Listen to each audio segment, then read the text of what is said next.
sir. Thank you for your very kind and encouraging words. Namaskar.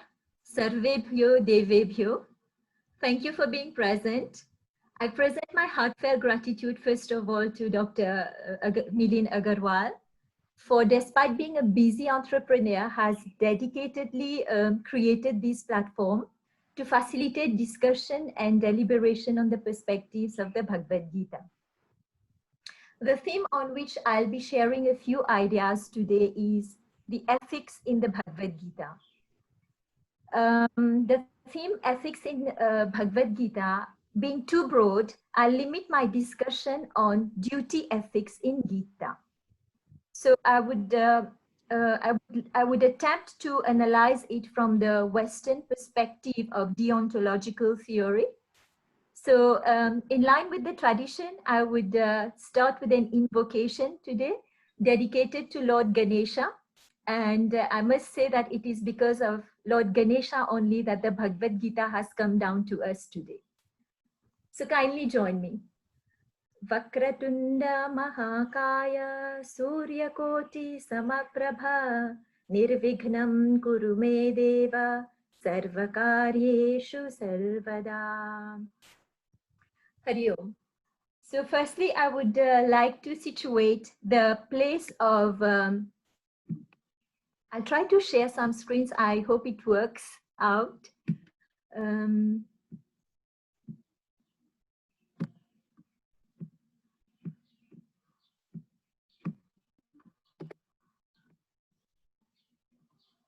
So I'll try to situate the place of Bhagavad Gita in the scheme of Indian philosophy. Secondly, I would highlight the main branches of Indian philosophy with a focus on ethics, that is Achar Shastra. Then I would bring forth certain ethical concepts and theories from the Bhagavad Gita that can make our lives more purposeful and significant. As we all know, the message of the Bhagavad Gita, the celestial song, which literally means a divine song, is so simple and straightforward that it may be grasped by a man without any philosophical background, and yet it is so subtle and so difficult to practice strictly that the most intelligent and scholarly persons may falter in following its mandate in critical situations. However, the importance of the Bhagavad Gita lies in the fact that if followed, it is an unfailing guide to truth and goodness in the darkness of doubt, despondency, and indecision. As part of the Prasthantrayi, the two other parts being the Vedas and the Upanishads, almost all prominent thinkers and scholars of Indian philosophy have ruminated over the ideas expressed in the great work and have arrived at their own conclusions with regard to the practical application of the philosophy of Bhagavad Gita. In other words, the Bhagavad Gita has directly and indirectly influenced all the philosophical ethics as it upholds the wisdom of the Vedas, which was later condensed and conveyed to the contemporary man. Being religion neutral, the teachings of the Bhagavad Gita have touched the heart and mind of the non-Hindus as well. The various interpretations of the Bhagavad Gita do not reflect any basic ambiguity or laxity of doctrines propounded in it. Rather, they suggest and speak to the depth and pithiness of the ideals it sets out for the conduct of life.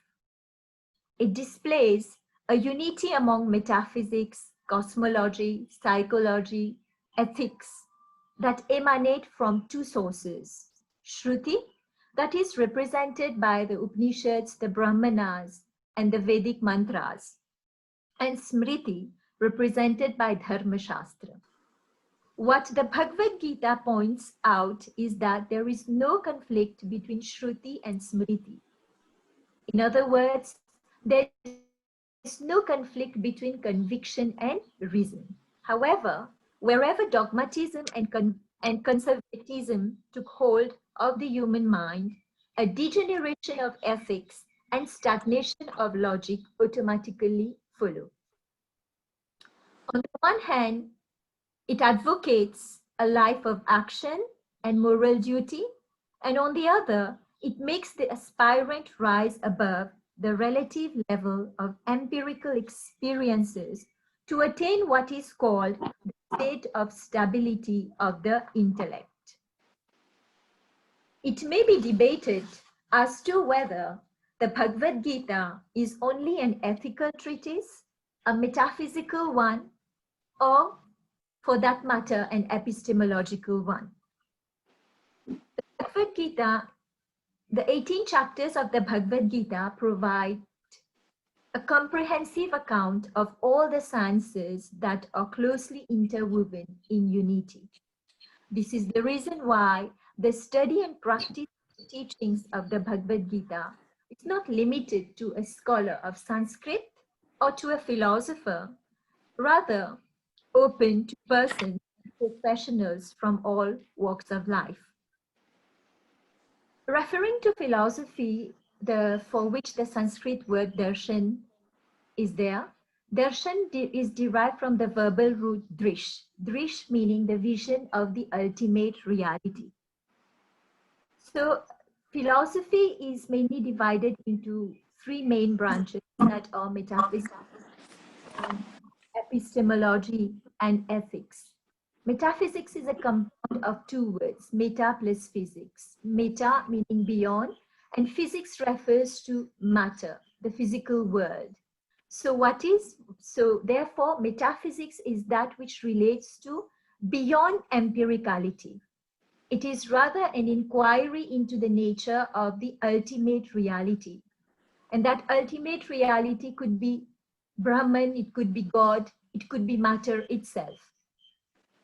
Epistemology, which is the second branch of philosophy, inquires about what knowledge is, what is truth, what are the various pramanas to derive knowledge, and also it questions about the validity and invalidity of knowledge. The third most important part of philosophy is ethics. Ethics is a normative science. It deals with the human conduct, with behavior. There are various moral standards. So being literally, I can say that ethics means the science of customs or habits of man. It evaluates the voluntary actions and habitual actions of persons and considers their rightness and wrongness. It is a normative science, which is a systematic knowledge. It deals with human conduct together with the intentions and their motives systematically. It is a science insofar it depends upon observation, classification and explanation of human conduct with reference to an ideal. There are three basic ideals that human beings generally aspire for, and these are knowing, willing, and feeling. Knowing deals with the cognitive domain. Willing deals with the spirited nature, the willpower, our conduct, and feeling pertains to the aesthetic domain. The Bhagavad-Gita views man as an integrated whole of physical, mental, intellectual, and spiritual aspects, and human nature as a synthesis of knowing, willing, and feeling, or thought, action, and intuition. All is giving rise to the different ways of salvation. Those who are inclined towards the knowledge domain, they would opt for the Gyan Marga. Those who are more spirited will become the Karma Yogis, Karma Yoga. And those who are more inclined towards the intuition, feeling, they would adopt the Bhakti Marga. However, none of these paths can be singly regarded as sufficient, nor can any one of them be permanently isolated from the other two. Speaking about ethics, human action is at the center. And speaking about human action from a moral perspective, one should bear in mind that there are two paths of any human action: the external act and the inner root, that is the motive, the intention of action. There is a question generally raised in any moral system as to what should be taken as the proper object of moral judgment. The Vedas seem to be emphasizing the overt actions themselves to be the targets of moral judgments. But the overall emphasis of the Indian tradition has been that it is the motive behind the action that makes it good or bad.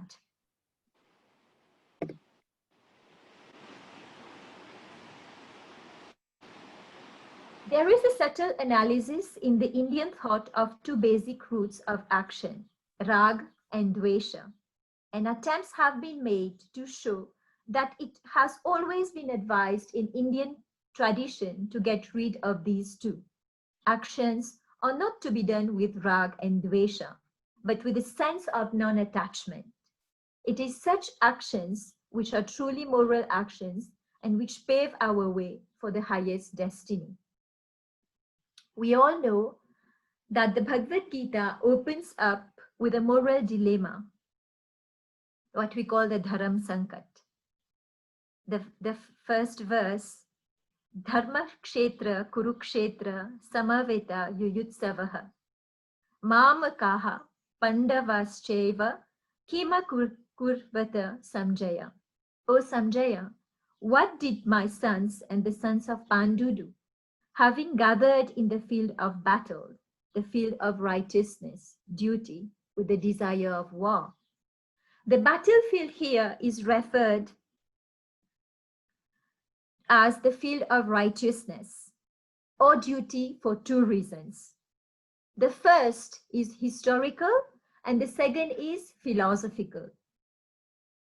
Historical refers to the denial of right of the Pandavas after they had returned from 13 years of exile, having lost everything in the dice game, owing to the trick played by the maternal uncle of Duryodhana. The dispute arose when Kaurava backed out from their promise, when all negotiations broke down, and when Duryodhana ignored arguments, law, and justice. Both parties decided to settle the issue by resorting to war at Kurukshetra, the battlefield. Hence, the battlefield was called the field of Dharma, duty. The philosophical reason for calling the battlefield of duty is obvious. All orthodox astic systems of Indian philosophy, by astic here I refer those schools, those classical schools of thought who believe in the authority of the Vedas, contrary to the heterodox who do not believe in the authority of who do not believe in the Vedic authority. So the Vedas, the Upanishads, unequivocally accepted Varnashram Dharma or socio-individual duties as necessary and unavoidable for the ethico-spiritual development of individuals and society. Each and every individual must attend to his duties according to his social status, psychological inclination, and the profession adopted by him. What Bradley also called my station and its duties is exactly what Indian philosophy means by Varnashram Dharma. In the Bhagavad-Gita, this fact is clarified by the great yogin Krishna, who, having attained true knowledge of Brahman and thus having identified himself with God, says, Chaturvarnya Maya Shrishtam Guna Karma Vibhagaha. It is found in the chapter 3, verse 13. That is, the four divisions of society have been created by me on the basis of inclination and profession. It is evident from this statement and from other statements referring to the abolition of spiritual differences between the high caste and the low caste, that until the time of Bhagavad-Gita, there was no rigidity in the caste system, and the classification was based not on birth, but on the profession or the occupation voluntarily chosen by a person. In the first chapter of the Gita, we find that Duryodhana approaches the field marshal, Dronacharya, who is a Brahmin by birth, to acquaint him with the strategic organization of the army of the Pandavas. The name of Ashwathama, the son of Dronacharya, is mentioned as one of the notable warriors. All these facts support our contention that the classification of castes was entirely based on profession and the bent of mind of an individual during the epic period. Once a person had adopted a particular profession, it was necessary for him to adhere to the duty enjoined upon that profession, even at the cost of his life. Referring to this devotion of duty, it has been remarked in the Bhagavad-Gita that one should prefer death while performing one's own dharma to a change of professional duty. Chapter 3, verse 35 explains, quotes, Swadharma nirham shreyat paramo dharma bhayavaha. With this much of background, we may now proceed with the analysis of the interpretation of duty ethics. And the very first chapter of the Gita depicts Arjuna as a hero caught between the mandates of social code and obligations to his family and friends. Arjuna's dilemma is as follows. He belongs to the Kshatriya Varna, that is the warrior class, that demands that he fights in an impending battle involving members of his family. But his familial duties and obligations dictate that he refrain from fighting, forming a terrible tension. Arjun is overcome with grief. The thought of killing his kinsman overwhelms him. He turns to his charioteer, his counselor, that is Lord Krishna in human form. Although Arjuna is not aware of his real identity at that time and informs him that he has decided not to fight. Krishna helps Arjuna to resolve this dilemma from both the absolute and relative standpoints. Krishna reminds Arjuna that from the ultimate or absolute standpoint, the self is immortal, while the body of any human being is going to be destroyed sooner or later. Hence, to mourn over those bodies killed in battle is futile. The soul, on the other hand, is immortal. It transcends birth and death. From the relative standpoint, Krishna reminds Arjuna that because he, that is Arjuna, belongs to the warrior class, it is his duty to fight. Duty. Dharma here is taken in its inclusive sense, in the context of its philosophical and religious foundations. In this story, moral and spiritual values are at stake. All amicable means of settlement or negotiations have failed. It is thus the dharma of a soldier to fight in the righteous war in order to establish truth and righteousness and to restore the moral balance of his society. So doing his dharma, that is fighting in the war, is the only right for Arjuna to do.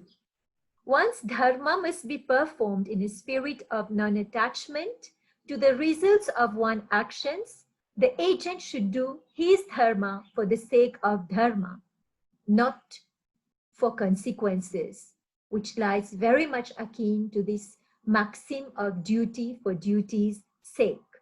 The notion or duty as the right course of action is repeated throughout the text. It is determined by one's stage in life as well as by one's position in society. It is important to remember here that the Gita's conception of duty is very different from what we find in either Kant or Mill. In the Western context, irrespective of whether one is speaking from a Kantian or utilitarian framework, the goal is to determine a single moral philosophy by which one can derive all second-order moral principles. That is, a single moral principle in duty ethics is supposed to work as the criterion for which one can decide what one ought to do in all situations. For Kant, this principle is the universalizability of maxims of actions.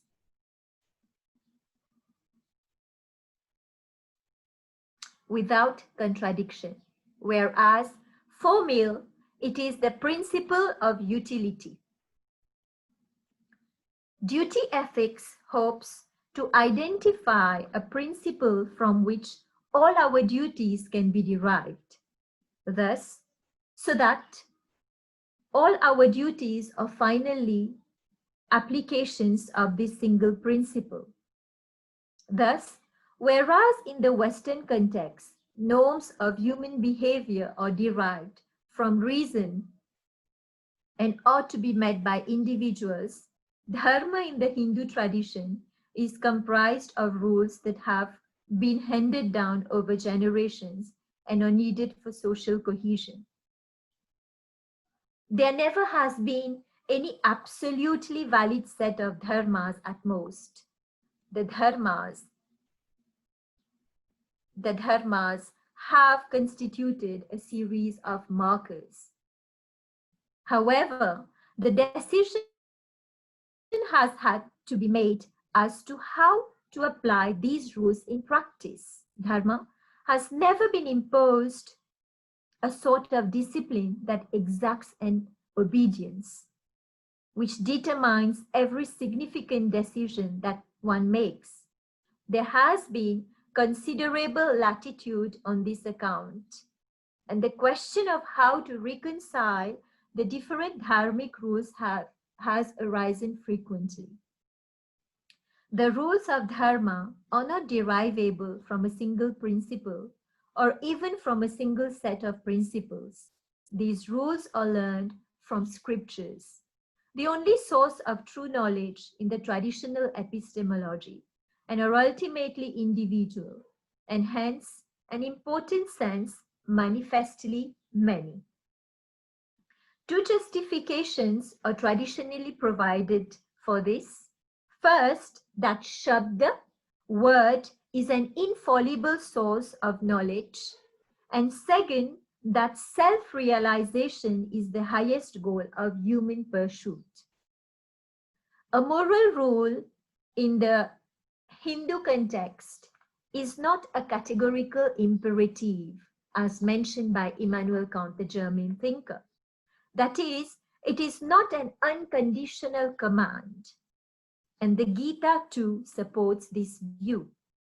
If one is like Arjuna, a warrior by caste, then he should fight in battle if the cause is righteous. Similarly, if one were a priest by caste, then he should refrain from fighting, an action associated with another man's duty, and perform the duties prescribed for his own caste. However, these dharmas are not universally obligatory for everyone, not even for members of the same community, but oblige only under certain circumstances. Some dharmas, for example, are conditioned by the goals one wishes to pursue. If one aims to go to heaven, for instance, or to attain moksha, then in order to realize these goals, she will be obliged to perform certain duties corresponding to them. Hence, the Dharma imperatives in the Gita are hypothetical imperatives. They assume the conditional form: if you wish to achieve X, then you should do Y. If and then, the conditional, rather than the simple declaration that is, you ought to do Y. The latter as an example of the strong Kantian notion of ought, which is completely independent of all consequences, is not available in Hindu thought. Dharma, in the Hindu tradition, is relative and contingent. It has a self-transcending and open-ended character because rules of dharma are thus, by their very nature, facilitative of constant change. The dharma of a given individual may change according to time, space, and circumstances. One set of rules may be applicable during a time of stress, which may be very different from the rules applicable during a time of peace and prosperity. In short, the Gita is deontological, duty for duty's sake. Insofar as the motivation of an action is concerned, one should do her duty, her dharma, without concern for the possible consequences for herself or himself. The expected consequences of one's actions should not serve as the motivation for doing one's duty or failing to do so. It is important to remember in this context that there are various kinds of dharma, not all of which are intended as a means to self-realization. Furthermore, in addition to those individual duties which are conditional upon one's position in society and other contingent facts, there are universal or common duties. For example, to speak the truth, to act kindly, to act compassionately, and so on. These duties are binding upon all human beings. These duties are binding upon all human beings, irrespective of caste, creed, religion, station, and the like. In this context, it must be noted that the validity of the duty of fulfilling one's caste obligations or obligations attached to one's position in society is justified by the Hindu traditionalists by tracing them back to Shrutis or the Dharma Shastras. For example, the Code of Manu. The philosophers, however, in addition, have worked hard to justify the epistemological thesis of Shabda Praman in order to further bolster this argument, that argument. But in this context, it must be noted that Shabda Praman applies only to Shruti and not to the Dharma Shastras. Thus, there is no absolutely valid support for all the duties and obligations that define one's caste, for anything taught by the Smriti is in principle fallible and revisable.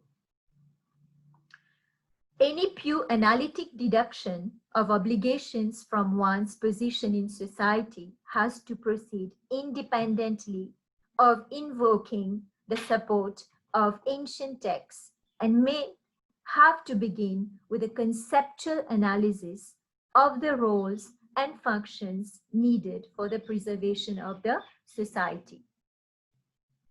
So that was a brief about the duty ethics propounded in the Bhagavad-Gita. As I said, that it is a deontological, it propounds a deontological ethics, which is contrary to the consequentialist or teleological theory. And Gita's duty for duty's sake, although lies akin to Immanuel Kant's maxim of categorical imperative, yet it differs in different ways. Very briefly, I'll highlight one or two differences between Gita's deontological ethics and that of Immanuel Kant. So, while the Bhagavad Gita emphasizes the performance of duties related to one's caste or station in life without any desires for fruits and without attachment and aversion and other selfish and base emotions, duties ought to be performed for the sake of duty. So for the ethics of Gita resembles that of Kant, as I said, but it differs from Kant's rationalism. Some of the essential points are as follows. The Gita regards the attainment of God, while Kant does not recognize it as a supreme good. Gita enjoins the performance of duties for the welfare of humanity. Duties ought to be performed for the good of all. The highest personal good is the highest common of social good. It is conducive to the attainment of God. Whereas Kant conceives the highest good as virtue of good will, the goodwill. It is the good of the individual. Among the different ethical concepts that the Bhagavad Gita has propounded, I'd like to shed some light on another very interesting concept of the Bhagavad Gita, which is the concept of sthit pragya, the ideal of sthit pragya rather. So it may be said that if the Bhagavad Gita is regarded as the quintessence of the philosophy of the Vedas and Upanishads, the concept of sthit pragya must be regarded as a quintessence of the Bhagavad Gita. A person whose knowledge is true, who performs action without the expectation of fruit, and who constantly meditates on God, attains the state of sthit pragya.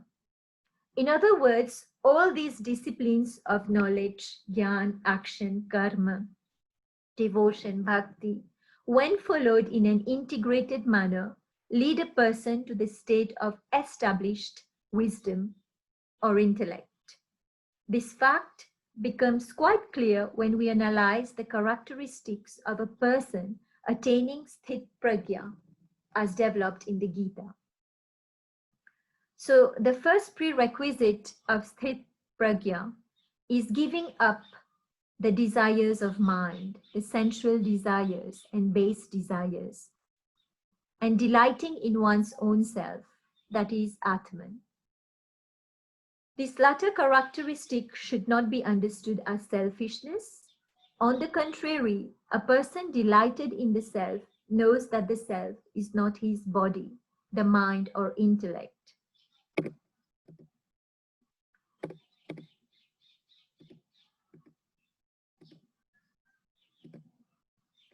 The mind or intellect. This fact becomes clear. On the contrary, a person is delighted in the self, and who is delighted in the self knows that the self is not his body, mind or intellect, but the universal Brahman, which resides in all and which prompts him to love all and be just to all. The second characteristic is forbearance, which means courage to stand against all the odds of life. This prerequisite is in fact tapasya or endurance, in the sense of behaving equally in adversity as well as in prosperity. According to the Bhagavad Gita, a person who has forbearance is not one to lose heart when confronted with sudden calamity, nor one to be over-elated at prosperity. The kind of penance is a spiritual discipline which leads to the true knowledge of the Atman. The third prerequisite of a sthit pragya is akin to forbearance because it requires him to be free of attraction towards pleasure and free of distraction in the presence of pain. Chapter 2, verse 57 explains the quality as freedom from affection, from hatred, or rather from favor and jealousy. One who behaves the same when compliments are paid to him, who does not retaliate for injury done to him, who flatters those who do good to him, is a person with stable intellect. The fourth and the most essential characteristic of a person with steady wisdom is self-control. The aspirant is forewarned in the second discourse against the consequences of lack of self-control. Even mental indulgence in the objects of senses sets up a vicious circle, which ultimately brings about breakdown of the individual's character. Self-control leading to equanimity is regarded as the prerequisite of a sthit pragya, because without it, not only would there be no spiritual outlook, but on the contrary, there will occur a gradual deterioration of the mind of the person, ultimately ending in a mental chaos and intellectual disintegration. Psychologically and logically, it is accepted by all that once a person yields to animal instincts and relaxes rational control over mind and senses, he is bound to lose power of discrimination and fall to the level of a brute. Hence, it is emphasized again and again that only a person whose senses are completely under control is one who can have a stable intellect and wisdom. A sthit pragya, however, is neither a recluse who follows asceticism to the extreme extent of suppressing all desires, nor is he overindulgent or indiscreet so far as the satisfaction of his animal desires is concerned. On the contrary, he follows the mean between two extremes of asceticism or self-mortification. He is different from the common man. So a person who has followed the ethics, has developed his pragya, his wisdom, equilibrium, the mental equilibrium, for him the path of salvation would not be that challenging. And the Bhagavad-Gita, as per the inclination and psychological inclination or metaphysical inclination in terms of his qualities like sattva, rajas, and tamas, is free to choose the path of salvation that suits him better. And the Bhagavad-Gita again has proposed the different ways of attaining the absolute, if not singly, but through a samuchaya of jnana, bhakti, and karma. So the path of knowledge, as has been described, demands that an aspirant exercises self-control to know the distinction between the abiding Atman and the non-abiding ego, so as to give up the notion of doer. There is likely to be doubt in the mind of a person whether this amounts to renouncing all activities. But this doubt is dispelled in the Gita, which advocates the path of action as strongly as the path of knowledge. Insight into the nature of reality does not abolish the need of an active life, without which an aspirant can either continue to live successfully or he can adopt either self-control or the worship of God for attaining moksha. It may be said that It may be said that the sole purpose of the teaching of the Bhagavad-Gita is the solution of the conflict of duties which arises in everybody's life in some time or the other. The solution offered is in fact a combination of knowledge, action, and devotion. The goal of the path of knowledge is self-realization, or the identity of the self with the identity of the self with the ultimate reality, Tadatmya, that is Brahman. Hence, the transcendental nature of the self which is to be realized makes an individual indifferent to selfish desires and eliminates all impurities of the mind. One who has this knowledge is free from all evil consequences of action which bind the ignorant. Only a man with firm conviction attains true knowledge, whereas the doubter perishes. Once a person is firmly intent upon following the spiritual path, he makes spiritual progress and power acquired by him during the course of his effort.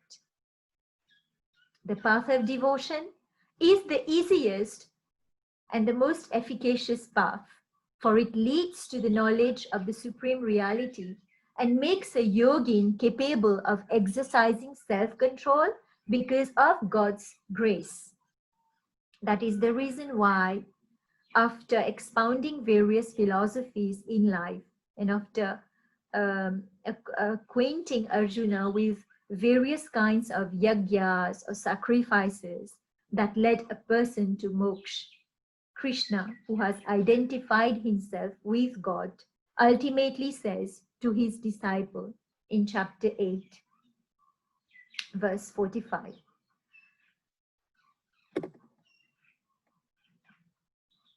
Fix your mind on me, be devoted to me, worship me and bow down to me.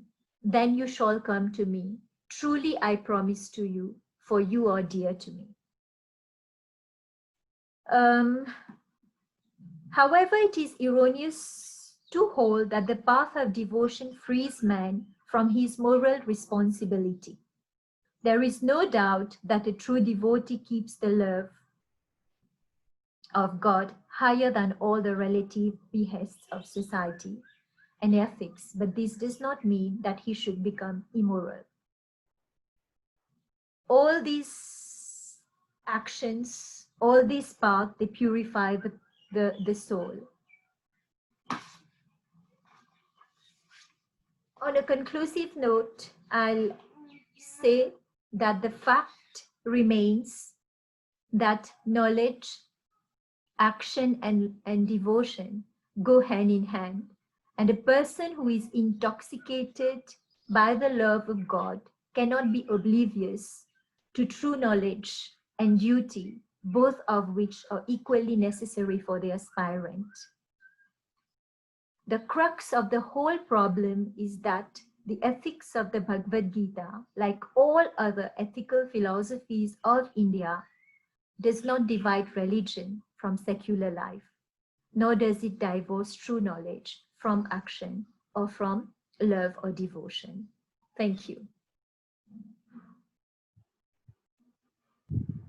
Thank you so much, Vedika, for sharing with us your own interpretation and perspective on ethics in the Gita, or ethics of the Gita. What I found very interesting about your in your talk is that you have made some comparisons with the Western philosophical schools of thought, which many of us are not aware of, by virtue of not having studied philosophy. So it was a good refresher in terms of deontology or consequentialism and some of these Western philosophical concepts, which are similar, but it's very important for the audience to understand that Indian school of philosophy is far superior, far richer, and I'm saying this after a lot of study and diligence compared to Western schools of thought. And Bhagavad Gita is that bridge between the two. So thank you so much for using these concepts so beautifully in your talk. I'm sure the audience have enjoyed listening to you and have learned a few new things about the Bhagavad Gita which they were not aware of. Now we have about 10 minutes more. Usually we keep the session for about an hour and 15 minutes of questions and answers. I invite the audience to ask their questions on the chat window, and I will ask this question to Vedika ji. So I'm seeing lots of good positive feedback about you already, Vedika ji. Congratulations. Interesting session, as said by Shweta Pathak. Samir ji has said, thank you, Vedika ji. And of course, he agrees and disagrees with certain things, which is welcome. It clearly proves that he has heard your talk. Thank you, Vedika ji from Alkashesh. Any questions, anyone, please? Please utilize this opportunity to get answers to some of your questions from Dr. Vedika. Samir ji is saying, good comparison between Western and Vedantic thinking. Sanchit Batra is saying, thank you, ma'am. Santosh Srivastav is saying, insightful session. Thanks, Dr. Vedika. Okay, people, yes, we love Dr. Vedika. But any questions for her?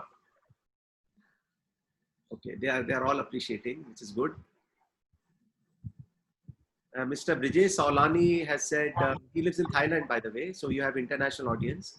He also does lots of webinars on Bhagavad Gita. In fact, today evening also he has one. Excellent session, Vedika ji, he's saying. And thank you very much for your elaborate explanation on ethics. Mr. Gajanan Mangi is saying, thank you, Vedika ji, for a glimpse on our other philosophies. You are very articulate throughout the session. Mr. Madhvendra Rathod is saying 3 learnings or more, which are must for youth. Yeah, this is a good question. So Madhvendra is an engineering student in Ahmedabad. He's a young seeker of the truth. He reads Bhagavad Gita with lot of passion and interest. What are the 3 learnings which youth should take from the Gita, Vedika? I should take from the Bhagavad Gita. Well, the youth. Well, you are also very young, so it doesn't apply to me or some people who are my age, but for young people like you and Madhvendra Singh Rathod. Yes, sir. So thank you for the very kind and encouraging words, all of you. Thank you very much indeed. It was from my side a very humble attempt. I must admit that when Sir proposed me to talk on Bhagavad Gita, I thought, am I the right person to be talking on the Bhagavad Gita? So I said, no, I must honor his invitation and try something from my end. So the comparison between Indian and Western philosophy, it is because I have myself been intrigued by the concept of duty for duty's sake. That there are 2 types of imperative: categorical imperative and hypothetical imperative. Categorical imperative in the sense that you have no choice. It is a duty. It is a niyoga, as you can call it in the Mimamsa philosophy. There are no if, there are no buts, there are no then. And I was myself thinking that the Bhagavad Gita is propounding such a deontological philosophy. But when I went deeper into this research, I realized that no, and which I perhaps I made clear in the paper, that situations change, levels of stress also change, whereby sometimes we have to adjust on our decisions. Now, coming to the question asked about what are the 3 teachings for the youth, probably the first one, which has a very metaphysical and empirical bearing, would be self-control. So we are living in a world of exaggeration, if I can call it, and we are living, that is giving way to a very superficial life.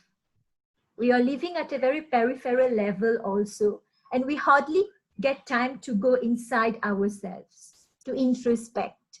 So self-control, which nowadays has been facilitated by yoga, and the International Day of Yoga, and that has also been advocated by Sri Modi ji in India. He has given to the world. which has been accepted at the level of UNESCO also. So self-control, of what I mean by self-control is firstly control of senses. Okay, we have these senses, and they have to be taken in control so that we can develop focus, fix our mind. The Bhagavad-Gita speaks about the focus of mind. If we do not have a focus of mind, we will not be able to concentrate on anything, be it our studies, be it our health, be it anything. And the ideal of Sthit Pragya is very challenging, but also it is an inspiration for which one has to aspire for. Being in a very, as I was saying, in a digital world has got many advantages, but some disadvantages also. So we go by the way the social media takes us. It's good in some way, but bad also. So having a fixed mind, having a self-control, and aspire to becoming a man of intuition will help us to be in control of ourselves. And once we are in control of ourselves, we will be better able to contribute in the society and the nation, in general, mankind. Thank you. Thank you, Vedika, for that answer. I will take 2 more questions, and then, we will conclude the session. I see a question from Shweta Pathak. Any suggestions on reading more comparison between Indian and Western philosophies? I think there are lots of books available. If you know any offhand, can you mention any names, Vedika?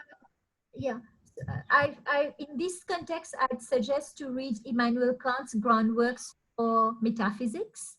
Okay, that sets the ethical edifice of Western philosophy, Western thought. But for general reading, you have Bertrand Russell, you have Y. Macy. If you want an Indian author, there is a critical survey of Western philosophy by Y. Macy. So that could be helpful. Yeah. Okay. Wonderful. Alka ji has asked, Dharma and Swadharma, how are the two similar or different in the Gita? Dharma and Swadharma. Dharma and Swadharma. How are they two similar or different in the Gita? Okay. Dharma is a multidimensional concept. Okay. If you take it from the perspective of Indian philosophy, Dharma in some places, according to some schools, refers to duty. It refers to righteousness. It refers to your karma, that is in Karma Mimamsa. And in Bhagavad-Gita, Dharma also has a very large connotation. So Swadharma, it refers to your inclinations, your personal, your individual, your social and individual inclinations. So as it has been mentioned, also Bradley said that it is your duties and your stations. So what is your Swadharma, for instance, as a student, as a warrior? I don't know if I have answered the question. No, that's a good answer. I'll take the last one now. Ma'am, this is from Pooja Agarwal. Pooja Agarwal, by the way, is pursuing a PhD in Meghalaya on the subject of self-management and the Bhagavad-Gita. So Pooja is a student. She's asking this question. Ma'am, can you please draw some references from the Bhagavad-Gita which specifically talk about utilitarianism theory of ethics? She wants to ask between Bhagavad-Gita and utilitarianism. Okay. So, well, the father of utilitarianism is J.S. John Stuart Mill. Okay. And it is in contrast to the deontological theory of Kant that I have just spoken about. So I personally do not feel that the Bhagavad-Gita has propounded utilitarianism. Utilitarianism is like, you have to act as per the highest good of the people. That's more, it has much of an economic value also. But as far as the Bhagavad Gita is concerned, I'd say that the deontological theory of Immanuel Kant is more akin. You can draw more parallels, but J.S. Mill, for me, doesn't fit in there.